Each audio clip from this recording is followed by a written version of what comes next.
को उस मोड़ पर लेकर जा रहे हैं जहां उसकी सोच बदल गई। ईरान में अब ये सोच आ रही है, गवर्नमेंट में भी और लोगों में भी, कि जब हमारे पास एटम बम होगा और आईसीबीएम होगा, यानी कि इंटर कॉन्टिनेंटल बैलिस्टिक मिसाइल होगी जैसे कोरिया के पास है, तो कोई हम पर अटैक नहीं। चूंकि हमारे पास ये नहीं है इसलिए हो रहा है। मैंने कई प्रोग्राम्स में कहा भी है, 2 से 3 साल ज्यादा से ज्यादा इस वॉर के बाद आईसीबीएम रेडी हो और शायद एटम बम भी रेडी हो, इसलिए वो एनपीटी से बाहर आ रहा है, यानी कि nuclear non proliferation treaty bill पेश कर दिया गया है पार्लियामेंट ईरान की। स्पेन ने अमेरिकन मिलिट्री प्लेन्स को स्पेनिश एयर स्पेस का यूज करने से मना कर दिया, बोलता हमारे एयर स्पेस में से आप नहीं जा सकते। गुड, पहले स्विट्जरलैंड ने भी बैन किया था। तेहरान क्या एक ऑयल की सुपर पावर बनकर निकल के आ रहा है? बहुत सारे गल्फ के लोगों को डर है कि गल्फ का नया राजा तेहरान है, वो राजा इजराइल नहीं है, ना ही अमेरिका है, क्योंकि ईरान ने दरअसल करके बता दिया कि मैं दुनिया की नस दबा सकता हूं।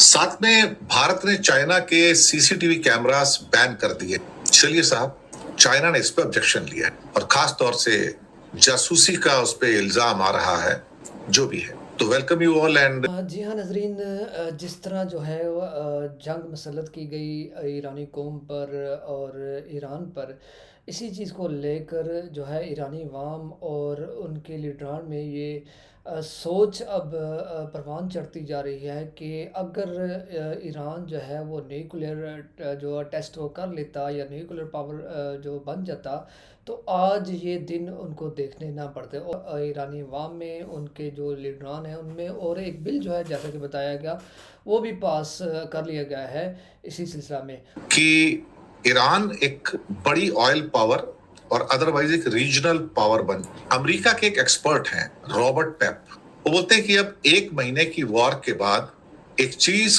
कंक्लूसिवली प्रूव हो गई है कि Iran is now A super power and oil super. ये एक टर्मिनोलॉजी पहले जी हाँ नाज़रीन, ईरान जो है अब न्यूक्लियर पावर बनने के साथ साथ अब वो कह लें कि उसने साबित किया है कि वो अब एक जो है वो ऑयल सुपर पावर जी ऑयल सुपर पावर जो है वो उसका सुपर पावर है।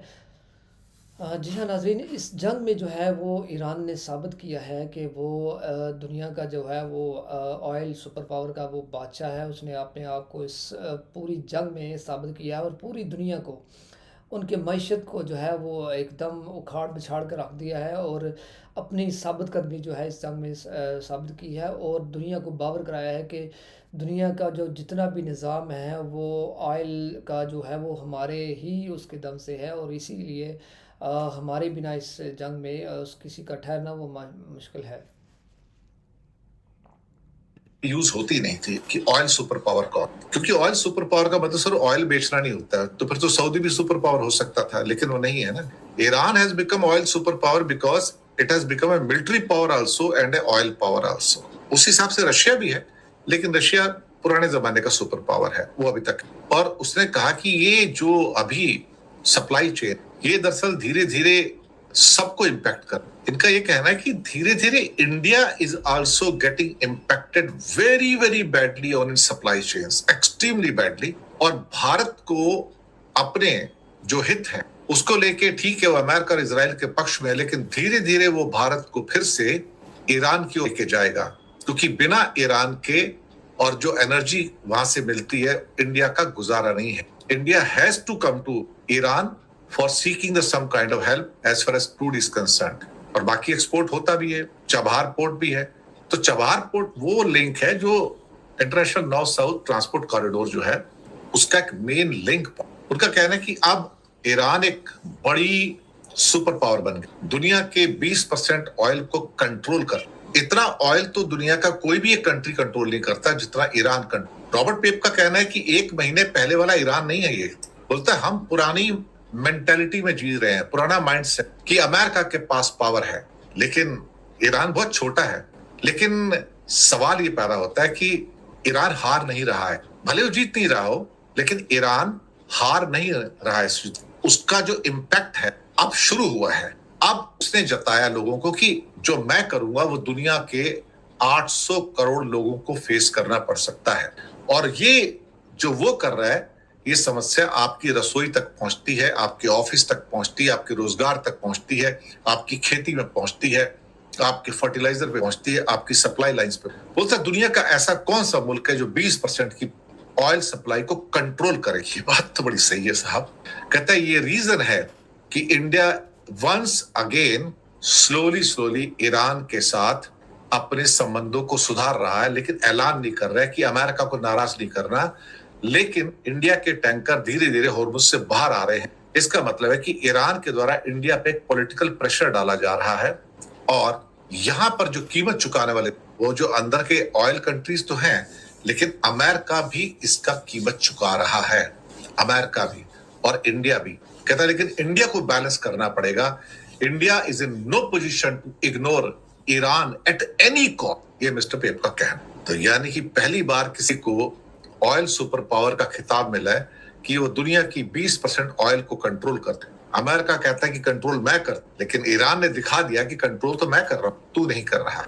अगली खबर, अमेरिका ने और इजराइल ने जितना प्रेशर और जितना नुकसान किया, अब वहां की रूलिंग पार्टी और जो आम आदमी जो सड़क पर है, अब उसे इस बात का यकीन हो गया कि अब हमें ये वर्ड्स कहना छोड़ देना चाहिए कि हम एटम बम नहीं बनाएंगे, नहीं बनाएंगे, नहीं बनाएंगे, नहीं बनाएंगे। कभी इसको कहते हैं, कभी उसको कहते हैं, कभी एटॉमिक एनर्जी एजेंसी को कहते हैं, कभी ट्रंप को कहते हैं, कभी यूरोप को कहते हैं हम नहीं बनाएंगे। बोलते वक्त आ गया है कि हमें कहना पड़ेगा हाँ हम बनाने जा रहे हैं, और साथ में आईसीबीएम भी बनाने जा रहे हैं। कोई रोक सकता है तो रोक, और इसलिए वो बिल आ गया कि हम एनपीटी छोड़कर बाहर जा रहे हैं, यानी कि न्यूक्लियर नॉन प्रोलिफरेशन, जिसके अंदर रहने से बंदिशें आती हैं, आपको कोई इंस्पेक्ट कर सकता है, आईएई। अब ईरान एक एटॉमिक पावर बनने की तरफ आगे बढ़ेगा, और इस वॉर के बाद बढ़ेगा।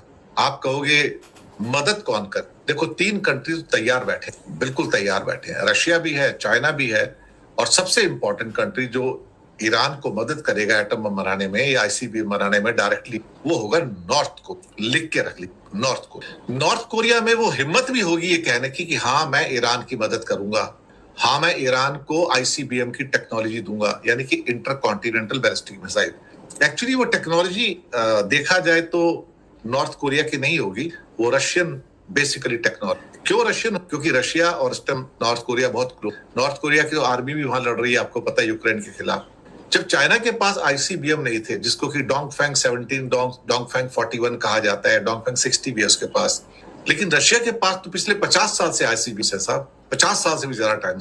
आईसीबीएम मतलब इंटर कॉन्टिनेंटल बैलिस्टिक मिसाइल्स, जो 15,000 किलोमीटर तक मार कर सकती हैं। यानी कि अगर ईरान स्टार्ट करे तो अमेरिका का कोई शहर ऐसा नहीं होगा, या दुनिया में कोई ऐसा शहर नहीं है किसी भी कंट्री का जिसके ऊपर रूस की आईसीबीएम नहीं पहुंच। और जो नई चाइनीज मिसाइल्स हैं, वो भी आईसीबीएम जो हैं, वो भी पूरी दुनिया में हर कोने में जा सकते। प्लस अभी जो टेस्टिंग सारे हुए हैं, खास तौर से नॉर्थ कोरिया के, पहले भी वो भी इस टाइम पूरा अमेरिका कवर कर, यानी कि वेस्टर्न कोस्ट का कैलिफोर्निया से लेके और ईस्टर्न कोस्ट का न्यूयॉर्क तक, कोई एक सिटी ऐसा नहीं है जो नॉर्थ कोरिया की जद से बाहर हो। आज देखिए उसके पास जितने भी एटम बम है, 50 हैं, 100 हैं, जितने भी हैं, और आईसीबी। आज ट्रंप या दुनिया का कोई भी देश नॉर्थ कोरिया के खिलाफ एक्शन, सोचने वाली बात है ना। ये ट्रंप क्यों नहीं स्टेटमेंट देता? ये साउथ कोरिया में जाता है, बड़ी बड़ी बातें करता है, फिर कहता है हाँ नॉर्थ कोरिया का मैं देखता हूं, अगर मेरी मीटिंग होगी तो मैं किम जॉन्ग उन से भी मिलूंगा। ये सोचिए ना, और क्या है, ये पावर है साहब।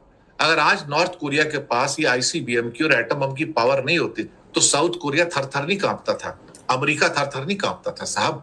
ये सारा का सारा तो धीरे धीरे उसको पुश कर दिया गया है।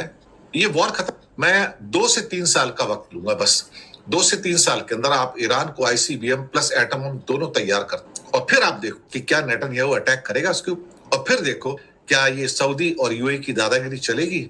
और मैं पहले भी कह चुका, इस पूरे जोन का दादा सिर्फ ईरान होगा। आप देख, एक दिन ईरान होगा, टोटल दादा होगा, उसके बिना यहाँ पत्ता भी नहीं है। शायद हर कंट्री का एक साइकिल में दिन आता है ना, इसका भी दिन आएगा। दूसरा, भारत ने चाइना के सीसीटीवी कैमरास को बैन कर, तो चाइना को गुस्सा तो आएगा ही। ग्लोबल टाइम्स में एक अच्छा खासा आर्टिकल लिख दिया, हमारे इंडिया के अंदर टीपी लिंक हो गया, दहुआ हो गया, या हिकविजन हो गया, इनके बहुत सारे सीसीटीवी आते हैं, लाखों में आते हैं, हजारों नहीं लाखों के अंदर आते हैं साहब। आप ही कहते हैं कि जासूसी करते हैं, और हम तुमसे नहीं लेंगे। इन एक्चुअलिटी इससे भारत के बाजार को नुकसान तो होगा, लेकिन भारत ने दरअसल बिना कोई सबूत दिए, चाइना क्या आपने इसको खारिज किया, कहता है शो करो ना मैं जासूसी कर रहा हूं, मैं you have to prove it. और ये निष्पक्ष इंटरनेशनल नियमों के खिलाफ भी है, तो वो इंडिया के ऊपर दरअसल मुकदमा कर सकते हैं WT। भारत वहां बैक सीट पे जाएगा, मैं आपको बताऊं। तो चीनी ब्रांड के इंटरनेट कनेक्टेड CCTV कैमरे में भारत ने डिजिटल सुरक्षा को लेकर फैसला किया है। अब वो कहते हैं कि जो डेटा मिलता है वो फॉरेन सर्वर को चीन पर भेज सकते हैं, ये भी हो सकता है। भारत को आशंका है कि चाइनीज CCTV का इस्तेमाल जासूसी के लिए किया जा सकता है, इसलिए हमारी सुरक्षा को खतरा है। कमाल की बात है साहब। इसका मतलब यह है कि भारत में जासूसी होगी, आप मेरा मतलब समझिए कि भारत में जासूसी होगी मोदी जी के अनुसार, लेकिन वो चीन ना करे तो अच्छा है, इजराइल कर ले तो, यानी कि अब CCTV कैमरा इजराइल से या अमेरिका से लिए जाएंगे, लेकिन वो इजरायली प्रोडक्ट होगा और किसी ज्यूस की कंपनी का प्रोडक्ट होगा, ये भी तो हो सकता है ना। यानी कि हम पैगासस हो या CCTV कैमरा हो, हम इजराइल की जासूसी मंजूर कर सकते हैं, लेकिन हम चाइना की जासूसी मंजूर नहीं कर सकते। तो नेचुरली चाइना को तो फिर गुस्सा आएगा ना। चाइना दूसरे तरीके से बाह मरोड़ेगा हमारी, ऐसी बात नहीं है। कोई सोचे कि चाइना मतलब तुमको छोड़ देगा, चाइना को पता बदला कैसे। और पीछे जो बदला लिया है, 3 साल से इंडिया की टनल मशीन वहां पे अटकी हुई थी, वहां के पोर्ट पे पड़ी हुई थी, यहां नहीं पहुंची, 3 साल अटका के रखा। अल्टीमेटली हमें बैक करना पड़ा, भैया दे दो दे दो दे दो। 3 साल बाद 2 टनल मशीन, उस चक्कर में सारे प्रोजेक्ट रुके पड़े थे।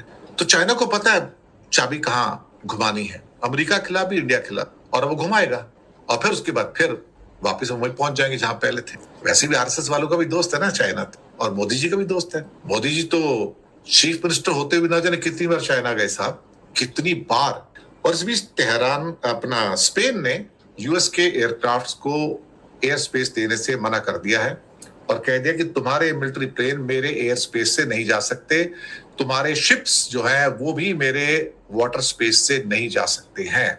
तो स्पेन जो है इस समय है तो नेटो का मेंबर, लेकिन उसके बावजूद जिस ढंग से स्पेन फैसले ले रहा है वो अपने आप में बहुत इंपॉर्टेंट है। उसके प्राइम मिनिस्टर पेड्रो सांचेस का कहना है कि हम किसी युद्ध में हिस्सा भी नहीं लेंगे, ना हम ईरान के साथ कोई योगदान करेंगे, ना ही कोई अपने सैनिक भेजेंगे, ना ही कोई साजो सामान भेजेंगे। और वो अमेरिका और इसराइल के हमलों के खिलाफ है टोटल, कि तुम जो कर रहे हो अनकॉन्स्टिट्यूशनल है, इंटरनेशनल लॉ के हिसाब से इलीगल। तो स्पेन से अगर आप नहीं गुजरते तो फिर आपके लिए बहुत मुश्किल हो जाता है कि आप दूसरा रास्ता लेते, फिर आप तब कहीं जाके घूम फिर के आप जो मेडिटेरेनियन सी है वहां से आप आते हैं। तो ये बहुत बड़ी प्रॉब्लम स्पेन के द्वारा पैदा की गई है, अमेरिका है। जी हाँ, नाज़रीन, इस जंग में जो है जिस तरह ईरान ने अपना एक किरदार अदा किया और दुनिया को अपना मनवाया कि किसी भी तरह ईरान को जो है ज़ाहिर नहीं किया जाता, ना ही कोई रजीम का जो चेंज करने का कोई ऑपरेशन वो कामयाब होता हुआ नज़र आ रहा है।